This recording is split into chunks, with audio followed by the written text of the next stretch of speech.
Hey folks, Cooney here, Ghost All Driving. Anyway,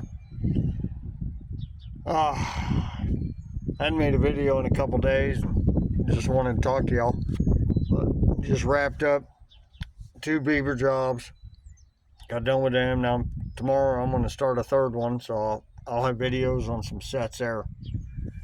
There's some good crossovers, and I'll make some caster mounts and everything, and I'll show you all some otter sign too.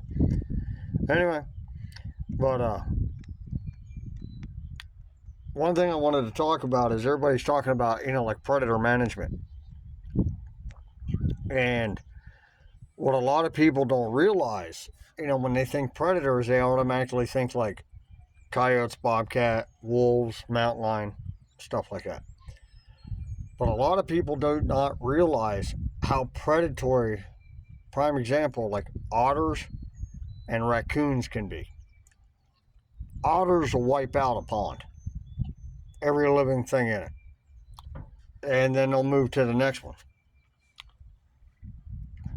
Raccoons, they usually hunt in a family pack, so they basically form like a skirmish line coming, But raccoons will they're highly predatory on baby rabbits.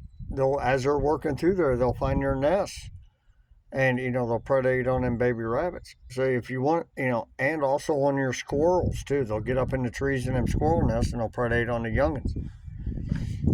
But so if you want to make if you want to make a difference in the predator numbers on, say, your deer lease, or if you got a bird lease, whatever, even if you have a duck lease, especially a duck lease, because we all know coons, possums, skunks are all nest raiders, but you work on all the other predators also. And especially for your turkey populations. But you don't just hammer them. You don't just trap them or predator cull them during the winter. You stay on them during the spring and summer. And that's where it makes the difference. Okay? And you will literally notice a difference if you stay on them 9 months out of the year, 10 months out of the year. And you literally have to have a healthy prey population, a harvestable, edible game animal population. You have to have a well-balanced predator population. And the coons, and especially, recent years, most of us trappers know, and coon hunters know too, the houndsmen, the raccoon prices dropped. They went in a tank. And I know a lot of guys that sold their dogs off. A lot of guys, quit trapping coon for fur. And there for a while, I'll be honest with you, the only time I would do a coon work is when, somebody was paying me to get them out of their attic or from underneath their house. Because there was no money, it wasn't worth my time to catch them, skin them, put them up. Back when it was 50, 75 cents a hide, it wasn't worth it. And so but now, prices are slowly coming up, and they on all around on a lot of species.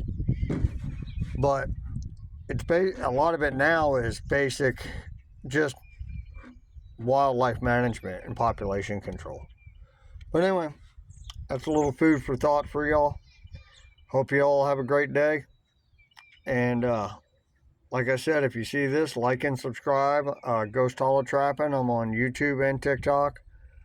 And I have shirts available. Short sleeve right now for the summer. And then eventually I'll have hoodies and hats also. And I'm in the process of making like truck decals too. Anyway, alright. Thanks for your time. Y'all have a great evening. Laters.